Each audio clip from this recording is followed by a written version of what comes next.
Why does your phone charge faster with one cable and slower with another? Why do bulbs glow brighter in some circuits and dimmer in others? And why does electricity even flow at all? All of this starts with current electricity, charges moving in a steady path. Take a straw and blow gently. Air flows from one end to the other because you created a pressure difference. Electricity works the same way. Charges move because a voltage difference pushes them. This is the learning studio, where we make circuits feel as simple as breathing. Current is just the flow of electrons through a wire. More electrons passing each second, higher current. Fewer electrons, lower current. But they don't move randomly. They need a push, and that push is voltage.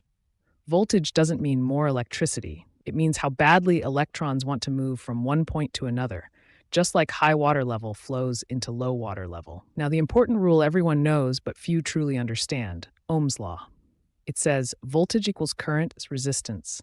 Voltage is the push, current is the flow, resistance is how hard the path is. A narrow pipe slows water, a thin or long wire slows current. That slowness is resistance. High resistance, dim bulb, less current. Low resistance, bright bulb, more current. Every circuit problem basically boils down to this triangle of voltage, current, and resistance. Now let's talk about resistors, the components that deliberately control current. They stop components from burning, divide voltages, and shape the behavior of every device you own. Your phone, laptop, charger, LED bulbs all use resistors to keep electrons under control. Understanding resistors brings us to the most important exam topic, series and parallel circuits. In series circuits, everything is in one straight chain. Add more resistors, the total resistance increases, current drops. If one component fails, the whole chain breaks. In parallel circuits, branches split the flow. Each branch gets full voltage. Adding more branches actually reduces total resistance and lets more current flow. If one branch fails, others keep working.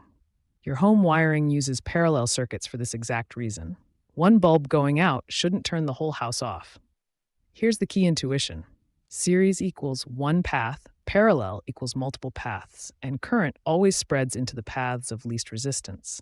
Now think about this. If current flows because of voltage and magnets appear when current flows, what happens when we loop current into coils, motors, and transformers?